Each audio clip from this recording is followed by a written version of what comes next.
Hello， 大家好，我係飛龍。大家開始聽之前咧，俾個 like 我哋先啦。你哋每一個 like 咧，都對我哋好重要嘅。大家飛龍啊，今日係3月29號啊。我想講一單新聞啊，有關啊56歲嘅陳芷菁啊。咁啊，本身係1994年啊香港小姐嘅佳麗啊。咁雖然當年咧就冇入3甲啦，咁但係之後都拍咗唔少出名嘅劇集喎，當中包括啊《天地男兒》啊、《1號皇庭》啊。咁有段時間更加係 TVB 啊金牌司儀之一啊。咁直至2019年佢先至離巢嘅，咁之後咧佢主力從事一啲管理培訓啊同埋司儀工作啊，哇本身已經擁有7項專業資格啊，咁近日啊見喺社交平台裏邊公開張近照喎，哇竟然係右眼啊包住紗布啊，同埋戴上墨鏡啊，咁佢身邊咧就有佢嘅大律師啊老公啊張錦明啊就陪伴啦，咁睇翻啲內容喎，佢自己透露自己近來啊飽受啊淚管閉塞嘅困擾啊，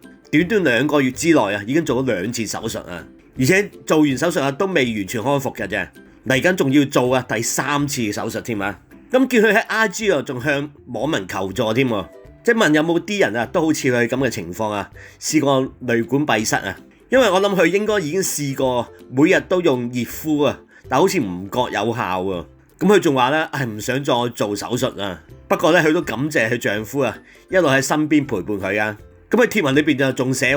還是因為火運啊，感恩每次都有他的陪伴照顧啊。而佢丈夫啊，亦有留言啊，同佢講聲保重。而我自己咧，就應該比香港觀眾啊更早認識陳芷菁啊，因為以前我喺加拿大讀書嗰時啊，已經有見阿陳芷菁啊，喺當地加拿大中文電視台啊，已經有做節目啊。咁之後佢先至翻嚟香港參加港姐嘅。雖然見阿陳芷菁啊，自細屋企環境都唔錯啊，不過人生咧原來都有唔少啊起起跌跌啊。當中佢自己同家人啊都接連患病添啊。咁佢爸爸曾經係電子錶廠嘅老闆嚟嘅，不過喺佢4歲嗰時啊已經確診有白血病啊，又俗稱叫血癌啊。咁當時醫生已經判斷話佢嘅壽命唔長嘅啫。咁隨後爸爸就移居台灣啦，更因為揭發父親有外遇咁大受打擊添啊，仲一度發燒而命危啊。咁當年佢媽媽曾經向上天祈求以20年壽命就換取佢康復啊，哇最終病情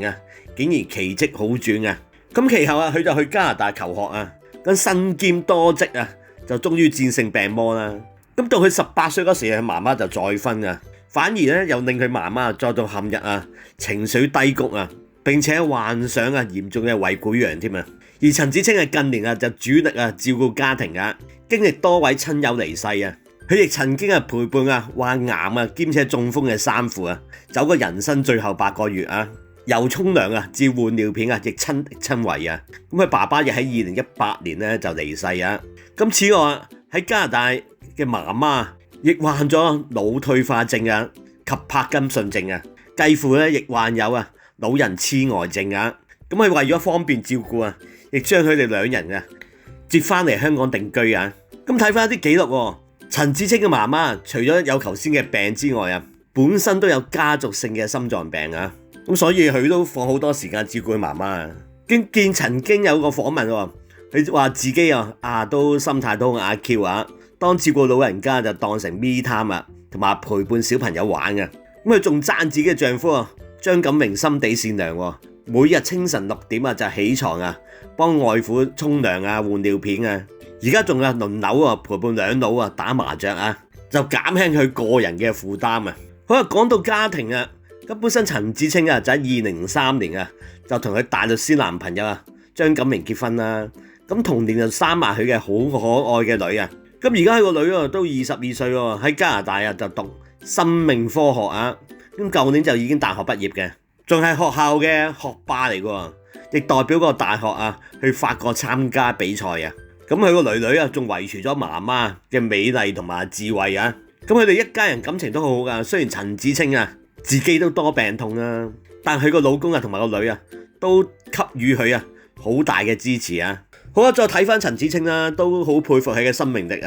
由細到大面對過白血病、家庭變故、親人離世，到依家又淚管閉塞手術咁但佢都冇放棄過咁雖然近來你見佢喺社交平台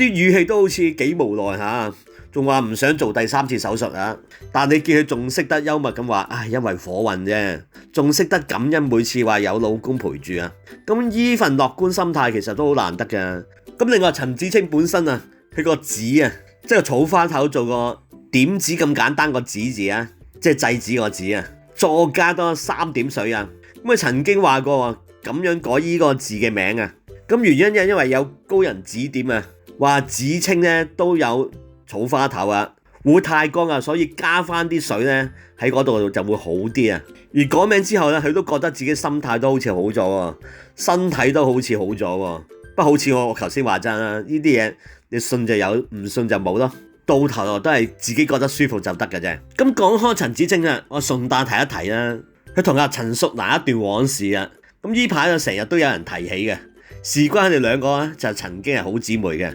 但因為一個誤會啊，就反目成仇，足足20年啊，直到2022年啊，先至破冰啫。啊，點解搞到乜嘢咁僵呢？啊，原來當年有傳佢哋因為咗爭仔喎，即係陳淑蘭嘅前度男朋友啊，漫畫界都幾出名嘅陶文傑啊，因為早前佢哋兩個喺一個節目裏邊都親口解話喎，原來背後又有啲小人啊喺度挑撥離間啦。搞到兩人嘅友情啊，就出現一啲裂痕啦。咁當時大家都好嬲㗎，之後都冇再聯絡啊。不過經過一場冷戰之後呢，都所謂冷戰都搞咗20年啊。直到2022年啊，佢哋兩個喺一個朋友嘅飯局啊重遇啊。咁大家坐低傾翻啦，我先至發覺原來中間有咁多誤會嘅。咁佢哋仲覺得既然大家人生都過咗咁多年啦，都變得更成熟啦。咁冇嚟為咗以前一啲咁嘅事啊，而失去一個好朋友啊。咁於是最後咧就冰釋前嫌啦。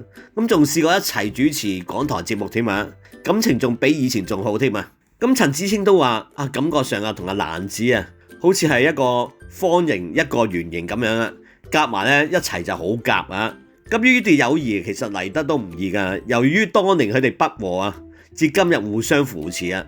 其實睇翻佢哋都感覺都幾感人嘅啫。咁陳淑蘭啊，仲試過破冰之後啊，親自去陳芷菁嘅媽媽道歉啊，話自己當年搞到佢個女啊咁樣啦。咁但係阿陳媽媽都好大方喎，話從來都冇怪過阿蘭子喎，仲呢個寬容啊，令到大家都覺得好難得啊。咁講起陳芷菁嘅感情生活啊，除咗佢老公張錦榮之外佢本身佢同佢前男朋友譚耀文都有一段情喎。咁當年都成為過娛樂圈嘅熱話，因為佢哋曾經因為拍1號皇庭而他着仲拍咗幾年拖啊。但係後來就有傳話陳芷菁揾人算命就覺得兩個一齊就會阻礙事業發展咁結果就同譚耀文分手但最諷刺就分手冇幾耐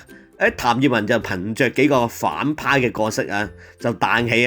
仲攞個金像獎最佳男配角所以有時世事真係難料即係有啲情況你以為人哋阻住自己，原來有可能最後係咪自己阻住人哋呢？但有時我想講呢啲算命嘅嘢其實都係你信就有，唔信就冇嘅啫。咁所以有時都係信自己好啲因為到頭來可能自己命運始終係自己最清楚嘅。佢至於陳芷菁自己亦曾經有傳因為同好姊妹孫香講咗啲公司嘅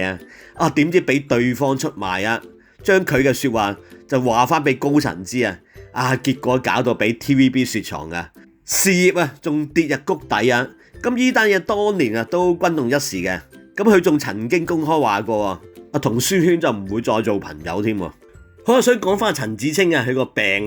淚管閉塞到底係咩嚟呢？就簡單啲嚟講啦，我哋每個人嘅眼睛都需要有淚水嘅滋潤而呢啲淚水係經由眼角嘅淚小點流入淚小管同埋淚囊咁最後就通過鼻淚管就流入個鼻腔度咁呢個就好似一條水渠咁樣啦。如果任何一條渠任何一個位塞咗的話呢，啲淚水就冇辦法正常咁樣排走於是就會變成不停咁樣流眼淚咁搞到好似成日喺度喊咁樣咁呢個病其實都好普遍嘅，喺眼科裏邊亦係常見嘅淚道疾病大概佔眼科嘅門診人數3%左右所以都可以話有唔少人都有呢個問題嘅。根據醫學資料顯示任何人年紀都有可能有呢個病，而且有啲人係會特別容易中招添。首先係中年人啦，尤其是女性發病率通常都比較高啲嘅。咁大概通常都係50歲左右咧，就已經係高峰期嚟嘅。而且女性患者明顯多過男性。咁當然有啲人問因為係咪女人天生用水做嘛？咁最主要係原因係有關荷爾蒙嘅變化同埋眼部嘅結構有關。咁其次本身有沙眼或者慢性結膜炎或者鼻炎呢啲嘅炎症咧，又或者眼部受過受傷即係受過一啲外傷同埋做過手術都會增加阻塞嘅風險。另外好少人知原來初生嘅嬰兒都有機會先天性淚管閉塞。不過大部分嘅 BB 咧喺1歲之前咧就已經好返嘅。至於病徵最明顯就係長期流眼水咁而且不由自主咁樣流咁有時咧仲會越吹風越凍或者越污糟嘅環境咧越流得犀利咁如果塞得耐的話咧，塞住淚水係好容易滋生細菌嘅，就會引發一啲慢性嘅淚囊炎到時咧就有可能會見到期間有啲黏黏地嘅膿液就走出嚟添或者眼頭位置會紅腫發炎如果情況嚴重又唔處理仲有可能引發眼角膜潰傷添亦有蜂窩組織炎呢啲更麻煩嘅病發症甚至會影響視力添咁所以對病者嚟講影響都唔少㗎。除咗身體唔舒服之外最困擾就係日常生活你諗下成日流眼水出街都要成日遮住眼有時仲會搞到眼皮發紅痕癢甚至因為你成日咁樣流得多會搞到下眼瞼外翻添仲越翻越流添越流越翻咁變咗一個惡性循環添而且成日眼濕濕你望落去好似好攰好冇精神對形象都有影響尤其是好似陳芷清咁樣佢要做一位專業嘅司儀同埋培訓老師成日都要見人咁呢個問題對佢工作都幾困擾下㗎。咁根據醫學研究淚管阻塞咧仲會令到患者造成社交尷尬因為成日流眼水就俾人誤會你係咪成日喊好影響心情㗎啫。咁至於呢個病發其實機會高唔高呢？咁由於呢個病本身都好常見尤其是頭先我都有講過有啲人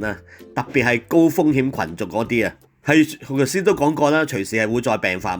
咁所以呢個病咧就唔會傳染嘅，但如果唔理佢咧，佢亦唔會自己好返嘅，尤其是成年人通常都係要靠手術咧先至可以根治嘅。咁好似陳芷清咁樣啦，佢做過2次手術都仲未通得返，可見呢個病有時都幾拿手下嘅啫。你睇醫生根據阻塞嘅位置同埋嚴重嘅程度而決定係點樣做唔同嘅治療咁如果係初期的話咧，可能咧試下淚囊按摩或者一啲淚道探通但如果呢啲方法都唔得的話咧，就要做手術嘅啫。咁喺手術方面就有傳統嘅淚囊鼻腔吻合術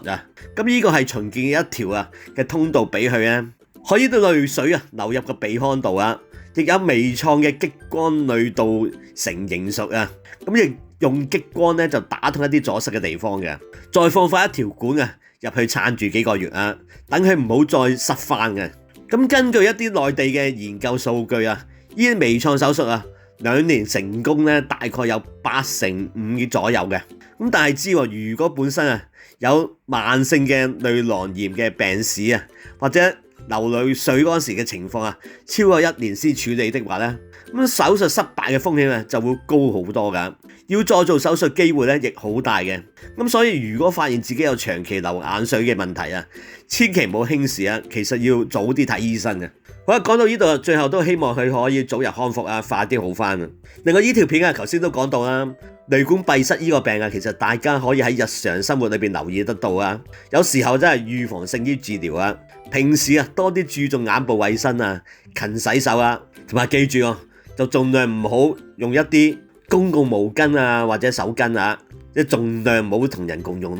同埋避免一啲風沙大嘅地方或者空氣污濁嘅地方如果長時間對住電腦啊或者手機啊，仲要記得